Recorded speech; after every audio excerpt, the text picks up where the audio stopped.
In this video, you will get everything you need to know about Notion. You know, that app that everyone talks about nowadays. Not only will you be able to write anything you want, but also organize everything you do when you're awake into one place, and also use some AI features as well. We have a lot to cover here, but as I will show you, Notion is extremely easy to use. First of all, you can access Notion from any device. We can talk iPhone, Android, web version, desktop version, whatever. And once you download and sign in, you get this interesting onboarding right here. And spoiler alert, the student and personal options are all the same, because apparently we're all students for life. And we'll get back to Teams later, but once you click either student or personal, you see this sample page over here, and we got getting started with step-by-step instructions on how to use Notion, a quick note, personal home, a task list, a journal, a reading list. And remember when I said that Notion is easier than you think? In all other note-taking apps, you just see a blank void with no notes at all. But here in Notion, you can just follow the instructions and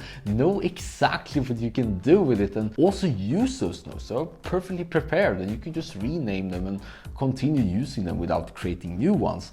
Or you could just skip them if you prefer to make new ones. But while we still have those example pages, we can see what they do. And in this getting started page, we can just follow what it says. We start by typing everything we want, just like this, make new paragraphs, and continue writing this nonsense. I don't know what I'm typing, let's be honest. But when we press this / right here, we see all these options. We got page, we got to-do list, we got headings and tables and lists, and many more, as you can see right here. I know it can be overwhelming very quickly, so we'll get back to many of these later. If we select the text right here, you can see all these formatting options. We can bold text, we can make text italics, underline, strike through, code blocks, math equations, whatever. Not to mention highlights, and compared to pretty much all other note-taking apps out there, you can have text in different colors and different highlights as well, which is very cool. You can have a very colorful page. And we don't necessarily need to select text, we can just type / turn, and then these options will just pop up, so we don't need to use the mouse all the time. And speaking of only typing, you've probably seen that there are a lot of these keyboard shortcuts out there, like Command B, Command I, Command U, Command E, etc.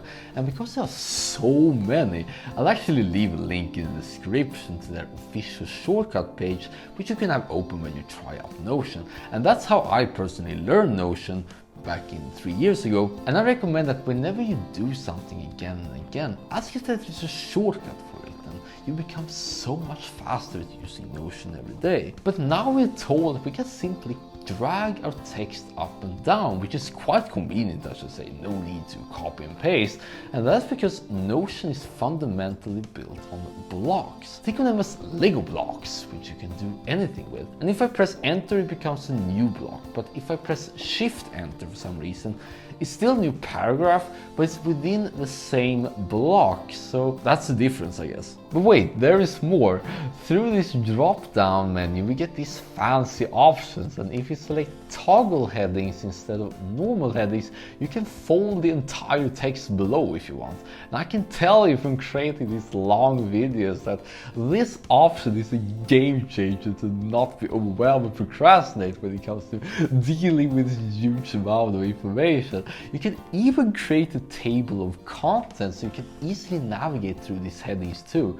So very easy to work around with. And in case you have the same text but in different pages and want to update them immediately, you can use something called synced blocks. And once you create them, you can copy and sync to different pages, and whenever you edit it, it's visible in other pages too. And then we also have the sidebar right here, where all these template pages are stored, and you can move around these in the order you like.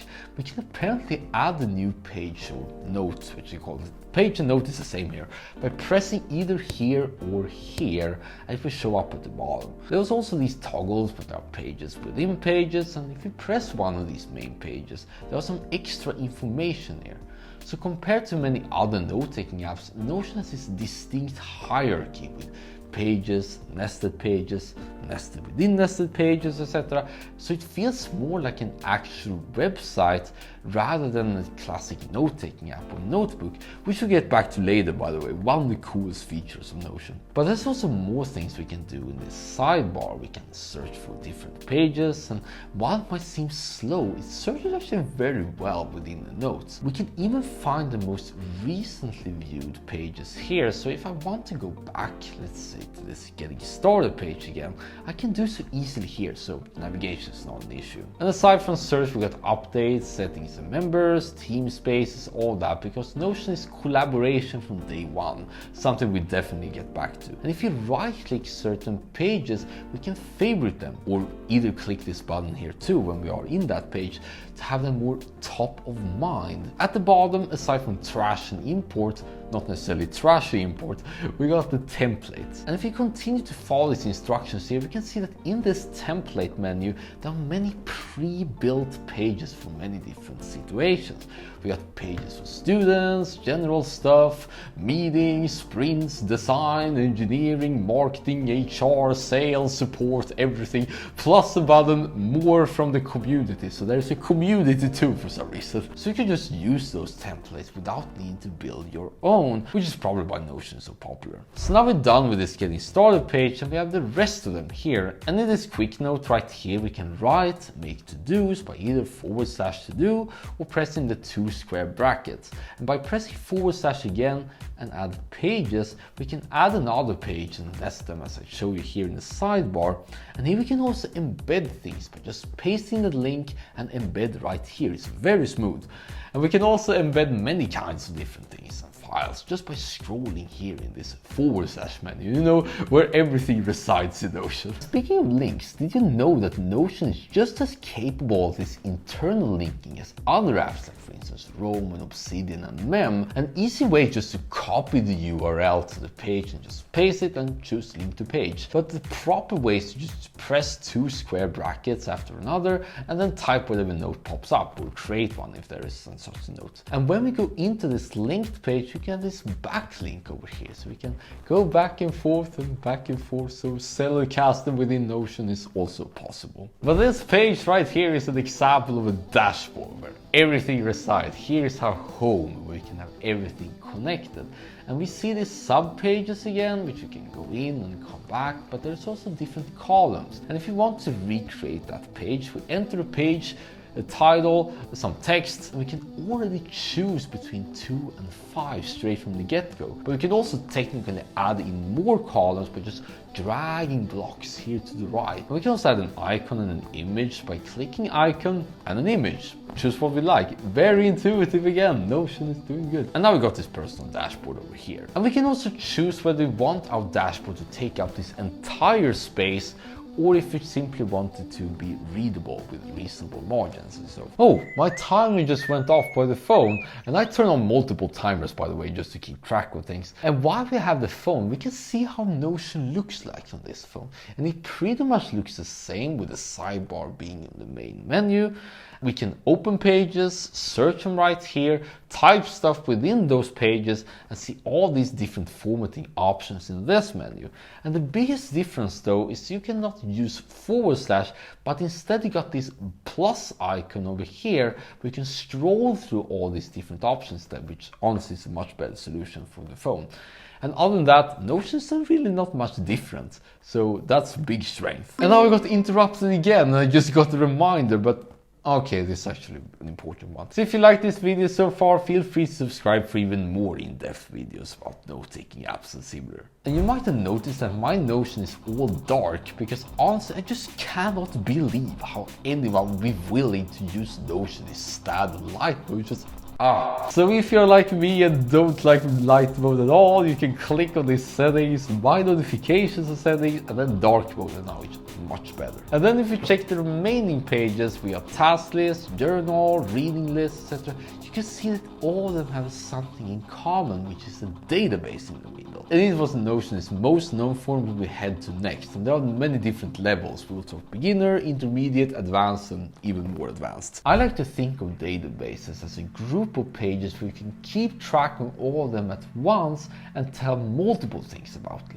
and statuses and various kind of attributes that say something about that page. Like whenever something is in progress or not, or who is in charge, or when something is due, or really any kind of attribute. And these databases in Notion have 6 different views. The standard one is this table view right here in this reading list, where you add the name, the different category, the status of it, the date, and some other information like author, link, and whatever. We can create a table like this by once again / the only thing you need to know, and then press table view.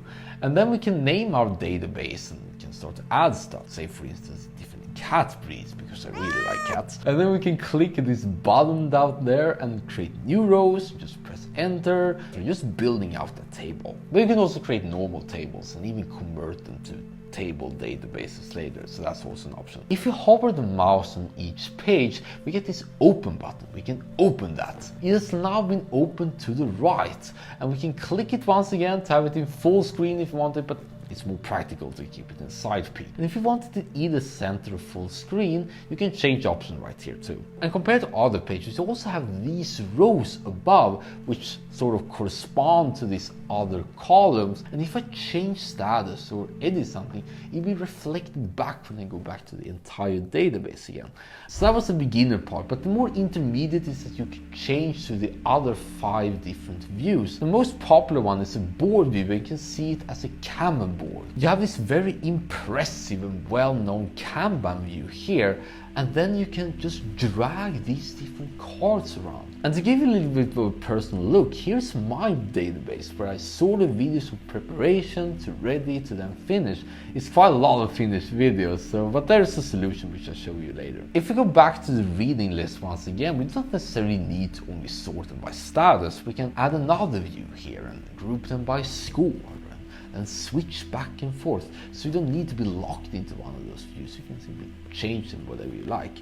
And I often had this feeling at the start of my Notion journey where I got some help setting up my own dashboard, but I didn't really know what's been done. And I was afraid to touch that since I didn't know how to fix it afterwards. But with these multiple views, nothing ever gets lost. Regarding the pages or cards themselves, we can also change the size of them like this, and we can also add which of these properties should be visible outside, so we get some good information and text on them. Pretty nice looking cards. But we only explored 2 out of 6 different ways of looking at the same database, and we also have a calendar view, which you can directly see which tasks have certain due dates in terms of the month, but also on a weekly basis. But it's only useful when each entry has its own due date, otherwise it simply won't show up. And in the same way, we also have a timeline view here where we can see how long each of the entries are supposed to take. And if you're working with multiple images, it could be either with people or most of all with cats, because once again we like cats, we can choose to look at it as a gallery instead. Look at all these kitties. And the final option is to look at it as a plain list in case you want that. I don't know. But you can do so much more with these databases, so let's go into the advanced stuff. Imagine when this database is getting bigger and bigger with more and more things added to it, you might have trouble finding exactly what you want. It might seem too overwhelming with these 1,000 entries and so forth.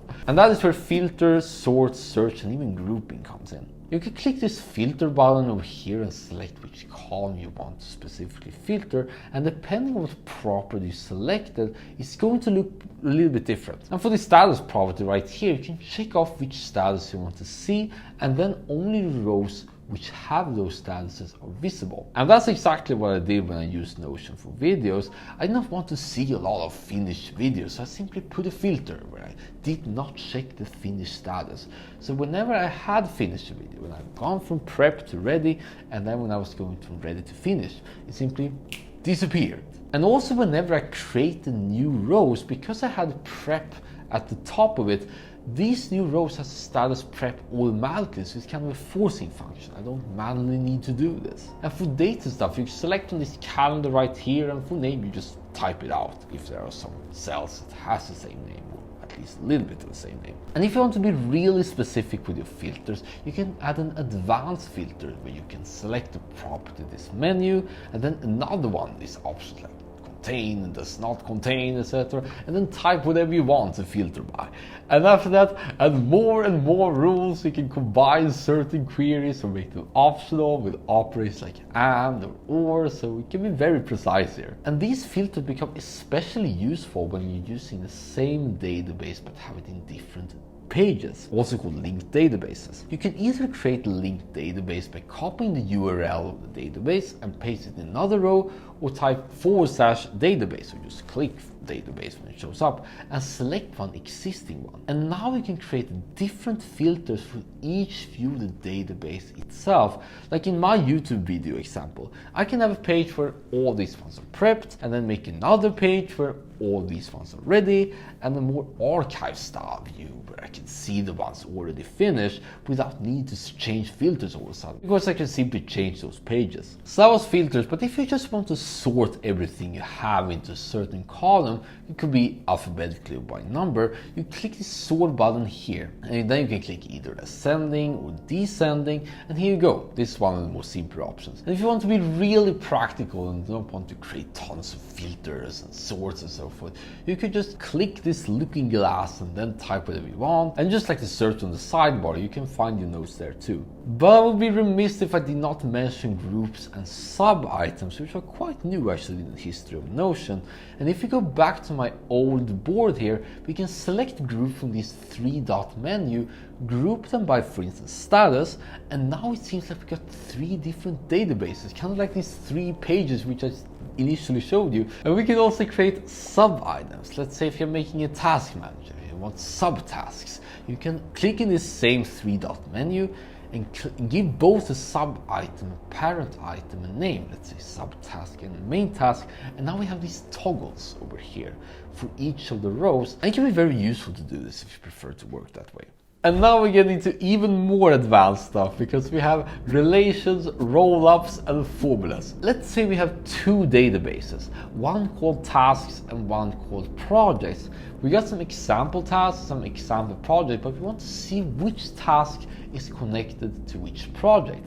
And thanks to things called relation, you know, relation between people and now relations between different databases, we can do this by adding a new property, press relations, and then connect it to the projects database, and also toggle this option here because we want to see the corresponding thing on the other database. And now we have a certain column called projects, and as soon as we enter something in this cell, we can connect certain tasks right here. And the same also goes for this newly created one called tasks in the projects database, and we can do the same thing. So that was relations simply explained.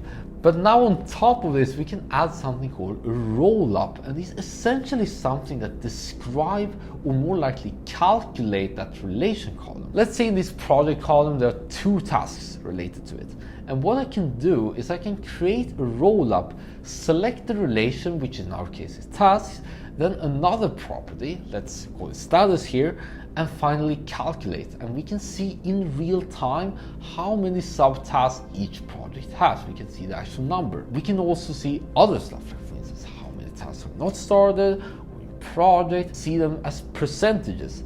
And we can also see them either as numbers or as horizontal line or circle. Quite complicated, I know, but you know, it's databases in Notion. Can pretty much do everything. But these calculations that we did with rollouts can also be made here at the end of each column with these calculate buttons too. So we can calculate how many rows we have, how many things and unique things we have on that column, how much empty and not empty, and so forth. But lastly, we have formulas, and if you know programming and related syntax, you can pretty much display everything you want in Notion. And I have to admit actually that because we can go so deep into formulas, I'll make a video like this in the future where we explore everything there is to know about it, because it truly deserves it. And you can also create columns which show you when each page was created and last edited, so you can make a timeline view right here. It can be quite convenient. Now I get it. In the beginning, Notion felt so simple to use, but now it's become this complicated monster all of a sudden. But it does not have to be this way. They're just there if you want, but You don't need to. You can even lock that database if you never want to touch it again. And while we have it locked, let's make it easy for ourselves. Let's take some time for breathe actually. And the easiest way by far is to get help from other people. So let's get into the collaboration part. If we take some steps back, we checked out the upper portion of the sidebar when we had workspaces, and we can actually create new workspaces. And once you click create new workspace, this onboarding experience in the very beginning comes up back again.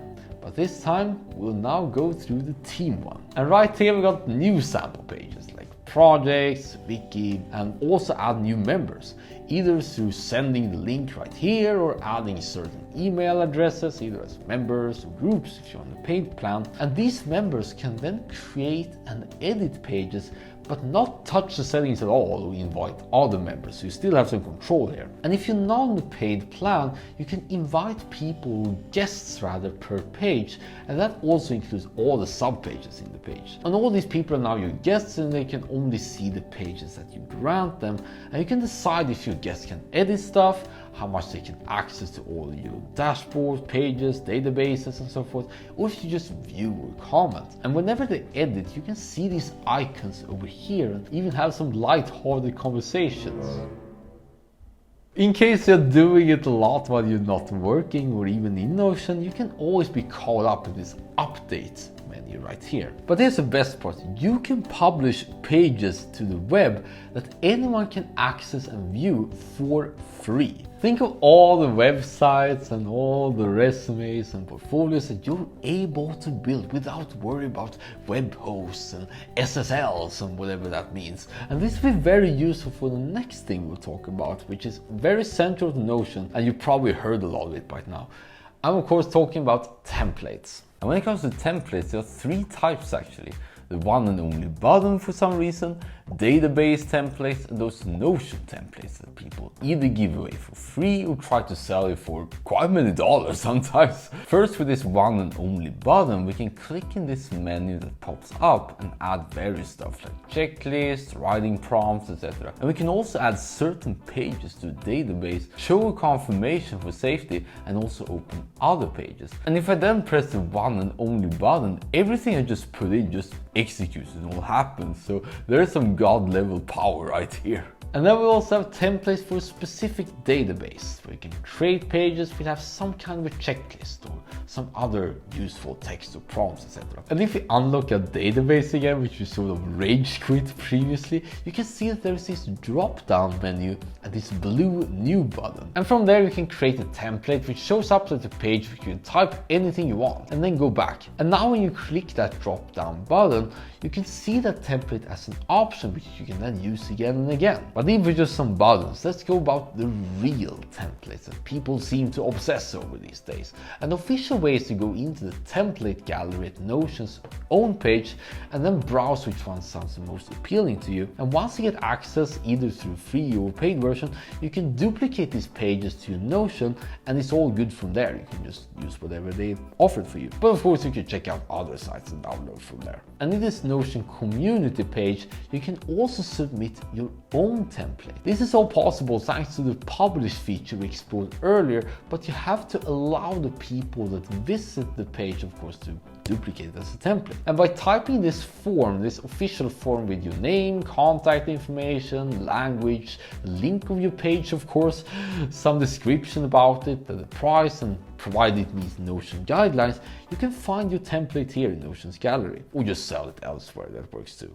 Speaking of templates and what the one and only button could do, let's now talk about automations. And here in Zapier you can do a lot of things like GitHub issues, sending emails, sending Slack messages, update email subscribers, and calendar invites, etc. And it's also very easy to follow the instructions for each automation. We can connect Notion to other apps and create the workflow that way. We can use other solutions than Zapier, like for instance IFTTT or Make.com. So it's truly up to you to recognize what things you often do with Notion, kind of like shortcuts, and ask yourself if there is an automation for it, and then make it happen through these websites. And some of these automations are very lightweight, like for instance the official web clipper.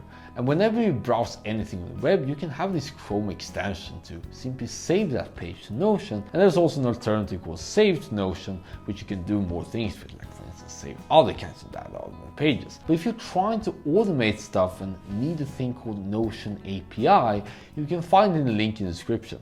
And if you're a developer, you can use it to do whatever you want. And speaking of doing whatever you want, let's now finally reveal the elephant in the room, which is Notion AI. And it's very popular for good reason. You can use it for free 40 times per workspace. So technically, if you make new workspaces all the time, you can use Notion AI completely for free. But you can also pay $10 a month or $96 per year. And Notion AI is also extremely accessible. Just put space here and here you have it. And it's also perfectly accessible on the phone with this button on the left. And like any other AI, you can ask it whatever you want. It's extremely good at extracting the information from a specific database, and you can brainstorm other ideas, make a blog post, extract a to-do list with action items, outline stuff, all kinds of stories. The sky is the limit here. And if you select any given text, you can continue writing for you, like summarize and correct your text and even translate it to many different languages. All within Notion, of course. And if that wasn't enough, you can also make certain content blocks to look nicer too. And while we're definitely going to follow up more on Notion AI in other videos, here are some basic tips for using AI effectively. Think of it as an almighty friend you just met who wants to help you but don't really know you actually. And thus you want to tell as much as possible about you and the situation, what you want, etc. But the best thing, and probably why Notion is so popular in the first place, is that you can use all of that pretty much for free. You got all of this aside from maybe some team features and page history and file uploads, so it's very good, extremely good for a note-taking app so powerful like this. And with that, here was Notion, extremely easy to get started, but you can do pretty much anything you want with it. It's also relatively easy to migrate your existing notes, and I'll leave some links in the description which you can check out here. And in case you're still for some reason looking for alternatives, because Notion might not be for everyone, you can check out either mem.ai or the one I personally use, which is Obsidian, right here. But always remember that you're the most amazing human being alive.